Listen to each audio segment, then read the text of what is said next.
नमस्कार दोस्तों and welcome back to my channel जहां आपको मिलता है सिर्फ और सिर्फ एंटरटेनमेंट। और आज मैं लाया हूं 20th सेंचुरी स्टूडियोज और मार्वल की बनाई हुई हॉरर कॉमिक्स जिसका नाम है एलियन। ये कॉमिक्स बेसिकली एलियंस पर बेस्ड है और इन सब पर मूवीज भी आई है जैसे कि एलियन 1, एलियन 2, एलियन 3, फिर alien resurrection, alien versus predator 1, alien versus predator 2 और फिर एलियन कोवेनेंट। तो अगर आपने ये मूवीज देखी है तो ये सीरीज आपको बहुत अच्छे से समझ में आएगी, लेकिन अगर आपने ये मूवीज देखी नहीं है तो तुम्हारा भाई तुम्हें समझा देगा। तो गाइस ऐसे ही ऑसम कंटेंट मैं लाते रहता हूँ, तो अगर आप मेरे चैनल पे नए हो तो वीडियो को लाइक कर देना और चैनल को सब्सक्राइब कर देना।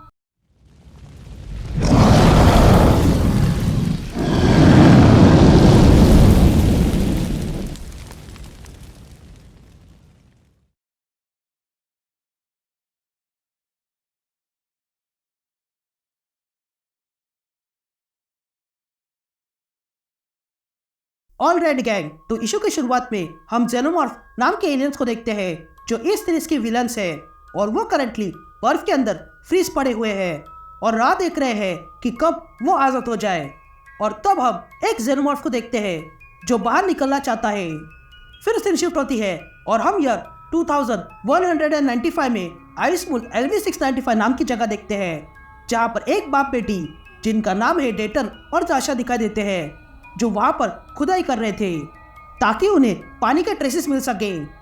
तभी डेटन जाशा से कहता है कि संभल के जाना क्योंकि ये बहुत गहरा गड्ढा है, नहीं तो तुम अंदर फंस जाओगी। तभी डेटन उस गड्ढे की जांच करने लगता है और जाशा से कहता है कि तुम्हें क्या लगता है तुम इसमें फिट हो जाओगी, जिस पर जाशा कहती है कि हाँ मैं फिट हो जाऊंगी। तभी जाशा उस गड्ढे में उतर जाती है और देखती है कि वहां अंदर बहुत सारी बर्फ थी, इसलिए जाशा उस बर्फ को तोड़कर पता करने लगती है कि यहाँ आखिर क्या है। और तब जाशा देखती है कि अंदर बर्फ में एक फेस सकर फ्रोजन था और ये देखकर वो दंग रह जाती है। ये फेस सकर असल में ऐसे एलियंस है जो अपने होस्ट के फेस पर चिटक जाते हैं और फिर उन्हें मारकर उनके अंदर जेनोमॉर्फ के बच्चे डाल देते हैं जो बड़े होकर अपने होस्ट को फाड़कर बाहर आते हैं। फिर हमें कुछ इन्फॉर्मेशन पता चलती है कि ईयर 2122 में एक मल्टीनेशनल कॉर्पोरेशन वेलैंड युतानी ने एक कमर्शियल टोइंग व्हीकल नोस्टोनोमा को मून के LV-426 पर भेजा था क्योंकि वहां से कुछ डिस्ट्रेस सिग्नल मिल रहे थे। लेकिन ये बात कब ही लोग जानते थे कि वेलैंड युतानी इस कॉल के आड़ में जेनोमॉर्फ नाम के डेंजरस एलियन के स्पीसीज को हथियाना चाहते थे ताकि उस स्पीसीज की स्टडी कर सके और उससे पैसा कमा सके। लेकिन फिर जो क्रू वहां गई वो सारे मारे गए।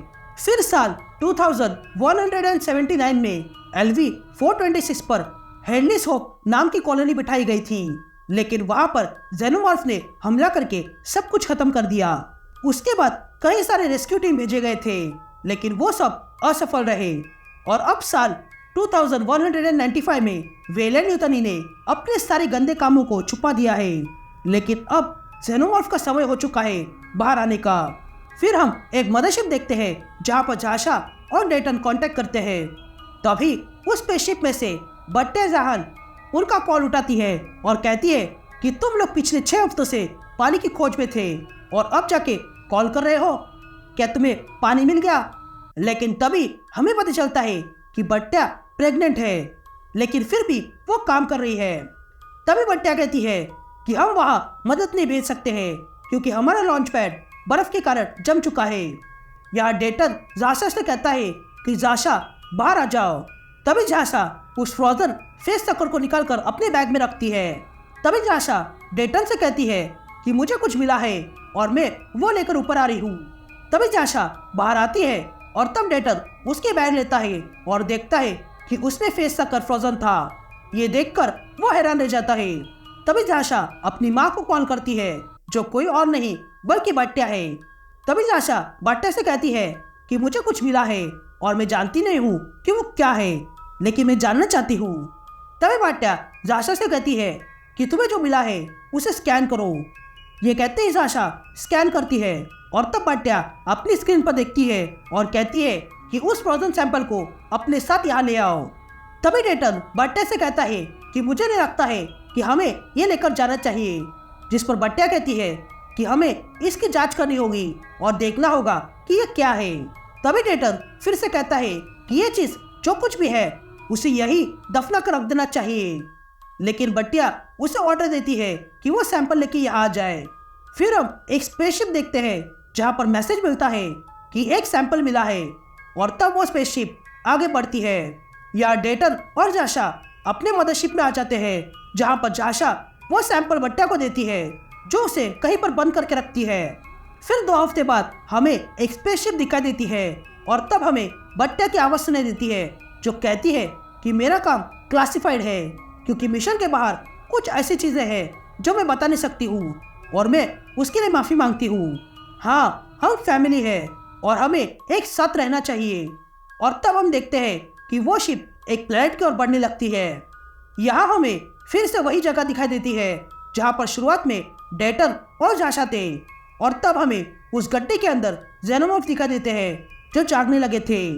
तभी हमें बट्टिया की आवाज़ सुनाई देती है जो कहती है कि ये बच्चा जल्द ही इस दुनिया में आएगा और हमें इसकी रक्षा करनी होगी, इसलिए मैं तुमसे मदद मांग रही हूँ ताकि हम यहाँ इस मून से बाहर निकल सके। यहाँ डेटन, बट्टिया और जाशा भी की आवाज़ सुनते हैं। तभी डेटन कहता है कि ये कौन सी आवाज़ है, जिस पर जाशा कहती है कि लगता है ये भूकंप है, जिस पर बट्टिया जाशा से कहती है कि नहीं, ये भूकंप नहीं है, ये शिप की आवाज़ है। जिस पर डेटन बट्टिया से पूछता है कि क्या ये वही शिप है जो तुमने बुलाई थी, जिस पर बट्टिया डेटन से कहती है कि नहीं, ये वो शिप नहीं है, लेकिन मेरे अंदाज से ये कोई और शिप होनी चाहिए। जिस पर बट्टिया डेटन से कहती है कि नहीं, ये वो नहीं है, लेकिन मेरे अंदाज से यहाँ कोई और शिप नहीं होनी चाहिए। तभी डेटन बाहर जाके देखता है और कहता है कि जल्दी से शिप को लॉकडाउन में डाल दो, क्योंकि वेलेन युतानी की शिप यहाँ आ रही है। और तब हम देखते हैं कि जो शिप स्पेस से आ रही थी वो वेलेन युतानी की थी, और वो शिप यही आकर लैंड हो जाती है। तभी उस शिप में से कुछ गार्ड्स बाहर आते हैं और उनके साथ एक आदमी आता है। तभी वे गार्ड सब कुछ छानने लगते हैं और कहते हैं कि यहाँ सब कुछ क्लियर है। तभी वो आदमी बट्टिया से कहता है कि मेरा नाम है वेंडल थीन और मुझे यहाँ मेरे एम्प्लॉयर ने भेजा है तुम्हें एक न्यूज़ देने के लिए कि तुम्हारे टैलबॉट इनकॉर्पोरेशन के लोगों ने हमारे वेलैंड युतानी के लोगों के साथ हाथ मिला लिया है, यानी कि तुम लोग भी अब हमारा हिस्सा हो। तभी डेटन को गुस्सा आता है और वो वेंडल पे अटैक कर देता है, इसलिए वेंडल के गार्ड्स डेटन को बेहोश करके उसे ले जाते हैं। लेकिन तभी वेंडल देखता है कि जाशा कहीं गायब हो चुकी है। तभी हम जाशा को देखते हैं जो चोरी छुपे एक डक से होते हुए आती है और अपनी बैग लेती है, और फिर जाशा वही जाती है जहाँ पर वो फेस सकर है, और फिर वो उस रूम को खोल देती है।